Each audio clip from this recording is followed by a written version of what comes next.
Europe 1, la France bouge. La pépite. Rebonsoir Audrey Persillon, merci d'être avec nous en studio. Vous êtes une professionnelle de la santé visuelle depuis 15 ans. En 2018, vous avez donc cofondé iSoft avec Thomas Didier. Le plus simple pour démarrer, c'est que vous nous expliquiez tout, en tout cas en 1 minute. C'est à vous pour le pitch d'iSoft.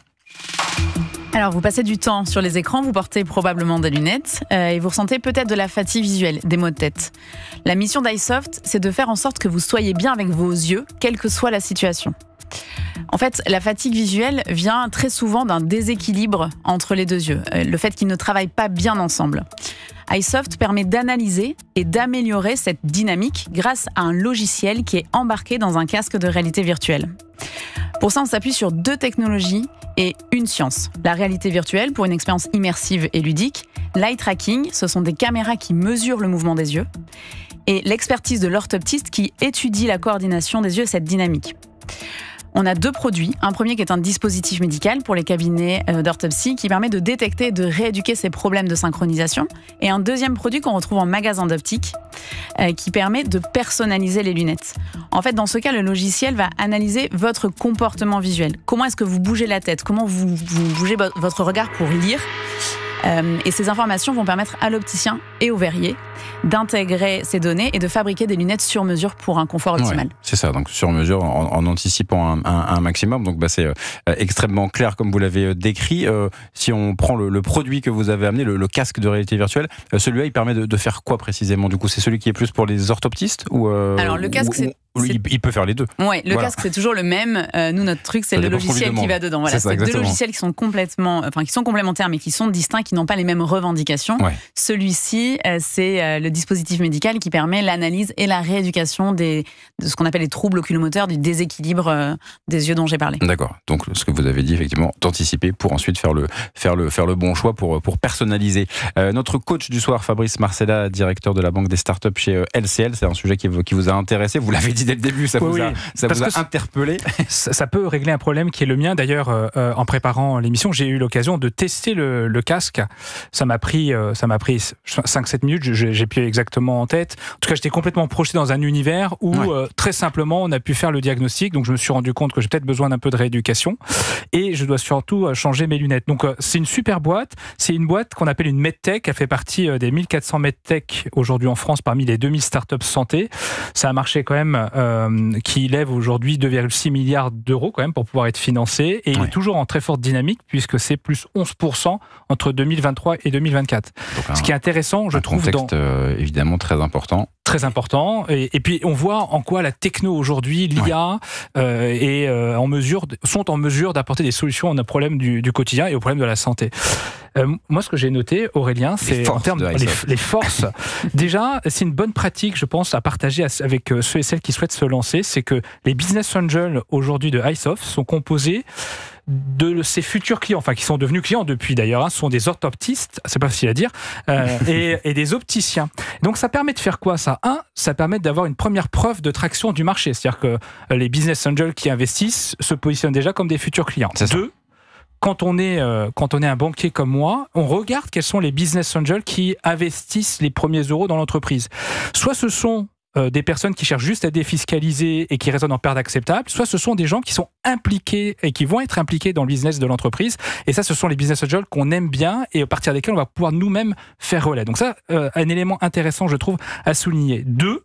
Deuxième force, c'est cette entreprise a une expertise aujourd'hui reconnue par les professionnels puisque elle a obtenu le Silmo d'Or 2024. Alors le Silmo d'Or, je veux bien que tu m'en dises 2 mots, mais c'est quand même une récompense qui a pu t'amener beaucoup de clients par la suite. Oui, c'est une très belle récompense et une belle reconnaissance aussi du travail qu'on fournit toutes les équipes. Effectivement, c'est aussi une belle visibilité et il y a quand même un avant et un après Silmo. C'est un peu la palme d'or de l'optique. Un peu, ouais. Et on était à côté des Steelers sur les méta, effectivement dans une autre catégorie. On est très content évidemment de cette reconnaissance. Ça a ouvert des portes avec des industriels et les portes de l'international aussi, qui étaient déjà un sujet pour nous l'année dernière, mais ça a clairement accéléré les discussions qui avaient commencé.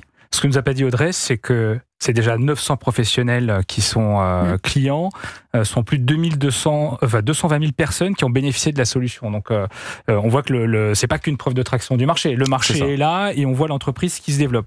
Autre chose intéressante que j'ai notée, c'est les partenariats quand même avec Chris ou Oculera, par exemple. Et enfin, ce qui est intéressant, c'est que au-delà de tout ce que tous les autres forces qui sont celles d'iSoft, c'est le modèle économique. On est sur un modèle économique où on parle d'abonnement, c'est du revenu récurrent. Donc, ce qui permet d'accroître la visibilité. D'ailleurs, c'est un terme qui est bien placé ce soir. La visibilité sur le chiffre d'affaires de l'entreprise. Et de nouveau, quand cette entreprise cherche à se développer et cherche des financiers, ce sont des éléments qu'on va regarder de très près. Et puis, un élément qui est hyper intéressant aussi, c'est la certification. Le marquage CE, c'était forcément quelque chose d'indispensable pour vous, pour se développer. Ah oui, c'est un prérequis absolu. C'est pour ça aussi qu'il y a eu du temps entre la création de la société en 2018 et le début de la commercialisation. Notre premier produit, donc, c'est un dispositif médical utilisé en cabinet, donc avec des revendications médicales de dépistage et de rééducation physiologique. Donc effectivement, ça a été long. C'est toujours long, les certifications. C'est toujours long, mais c'est ce qui garantit la fiabilité, la sécurité, l'efficacité des solutions. C'est un temps nécessaire et utile. Et c'est un marquage CE et pas uniquement France. Donc ça veut dire que tu vas pouvoir te déployer dans les autres pays européens. Exactement. Avec très peu d'adaptation de ton produit. Ça va être une adaptation, technique selon. En fait, la filière visuelle est organisée différemment selon les pays. En France, c'est quand même très spécifique. Pour autant, ce marquage nous sert. On s'appuie dessus pour le vendre dans les autres pays européens. Fabrice, quels sont les points d'attention que vous avez notés ? J'ai noté quelques points d'attention. L'entreprise, elle est encore assez jeune, elle est d'une taille effectivement encore petite et qui peut être un frein à son développement à l'international. J'ai noté 15 salariés plus 2 prestats, donc 10 prestataires. Donc l'entreprise va continuer va chercher à continuer à se développer. Deuxième élément, c'est la dépendance technologique au hardware. En fait, ça nécessite à chaque fois d'adapter le soft aux produits physiques, le hardware dont tu as fait le choix aujourd'hui, qui est une solution du marché qui s'appelle Pico. Et puis toutes les fois où Pico met à jour son outil, il faut mettre à jour le soft. Donc ça peut être également un frein au développement. Et puis il y a une résistance au changement de certains professionnels de santé, notamment dans les nouveaux pays que tu vas chercher à conquérir. Comment je peux t'aider ? C'est la question que je me pose à chaque fois. Je me suis dit, tiens, il y a peut-être 2 éléments sur lesquels je peux intervenir. C'est pas qu'une question, c'est des réponses. Ce sont des réponses. Alors, pour vous donner un peu les secrets de fabrication des réponses, c'est quand j'ai échangé avec toi pour préparer la séance du jour, à côté de moi, j'avais un banquier qui me dit, mais attends Fabrice, je connais Jimmy Fairley.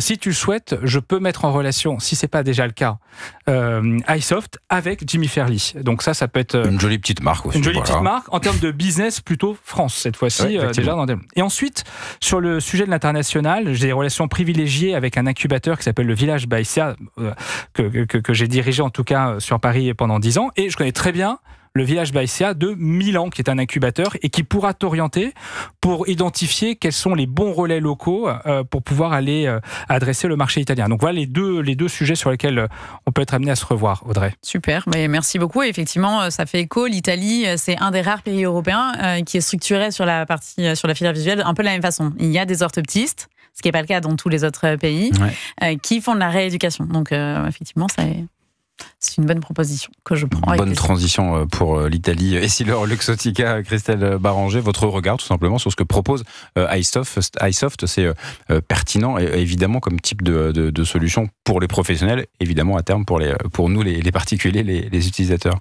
Oui, c'est très pertinent et ça correspond à ce que nous on pense, c'est-à-dire que la technologie va nous aider à mieux comprendre et l'œil et ses problématiques et pouvoir trouver des solutions. Et à ce titre, alors nous on a aussi des modèles qui font de la prédiction, notamment sur notre produit Varilux, où quelque part, à partir, compte tenu de tous les modèles qu'on a, on arrive à faire de la prédiction de comportement visuel et avoir des designs de produits qui soient du sur-mesure en échelle, en mass market en fait. Et donc je comprends, enfin c'est pas la même solution, mais ce sont des logiques qui sont identiques. Et oui, je crois beaucoup qu'on va aller vers des solutions comme ça. Et le côté traitement et est aussi quelque chose qui va se développer, je pense, auprès des opticiens. C'est une nouvelle source de revenus aussi pour des opticiens ou des orthoptistes. Non, ça va être le cas, oui, dans d'autres pays européens. Effectivement, en France, ça reste dissocié encore comme compétence. Mais dans d'autres pays, oui. Mais effectivement, dans beaucoup d'autres pays européens, c'est des opticiens optométristes. Yes. Donc c'est effectivement eux qui sont en charge de faire aussi la partie rééducation, contrairement en France. Mais effectivement, ça me fait juste écho au niveau des data et des données. Effectivement, on commence à avoir maintenant, on a plus de 2 millions de données sur cette analyse objective du comportement visuel.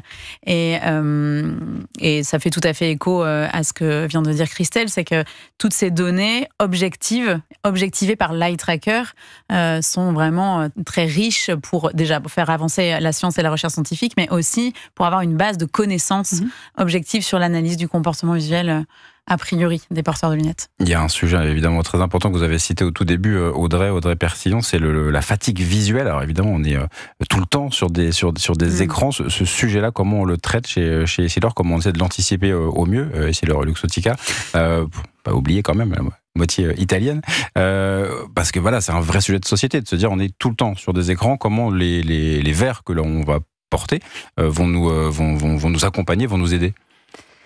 On a des verres qui sont comme un produit comme Eyezen, qui est en fait un verre qui nous permet d'aider à la fatigue visuelle. On a aussi tout ce qui est ce qu'on appelle des coatings, en fait, qui permettent de filtrer la lumière bleue, ce qui permet aussi d'avoir... De s'adapter à son environnement, une protection de la vue.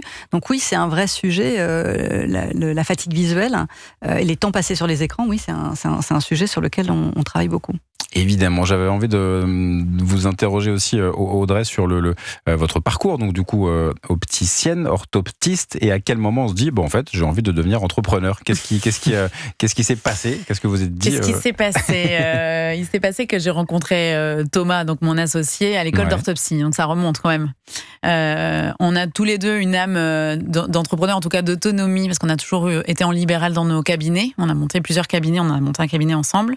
Et déjà pendant nos études, alors je vais pas vous mentir, c'est Thomas qui est quand même très très branché tech depuis très longtemps. Donc nos études, ça remonte à 17 ans. Et il a toujours été convaincu que les nouvelles technologies avaient leur place dans notre futur métier à l'époque d'orthopsie. Ouais. Il y a eu un éclair de lucidité au cinéma avec la fraise Tagada, l'effet de jaillissement des bonbons Haribo au cinéma, les premiers cinémas, les premières expériences 3D. Oui, en immersion, effectivement. Ouais. Voilà, on s'est dit, là, il y a un truc à exploiter en orthopsie, et rapidement, on a bidouillé des choses dans le garage et on a créé iSoft pour quand ça s'est concrétisé. De la fraise Tagada à iSoft. Joli raccourci. Merci Audrey Persillon, vous restez avec nous bien évidemment. Christelle Baranger pour Essilor Luxottica également, juste avant la dernière partie de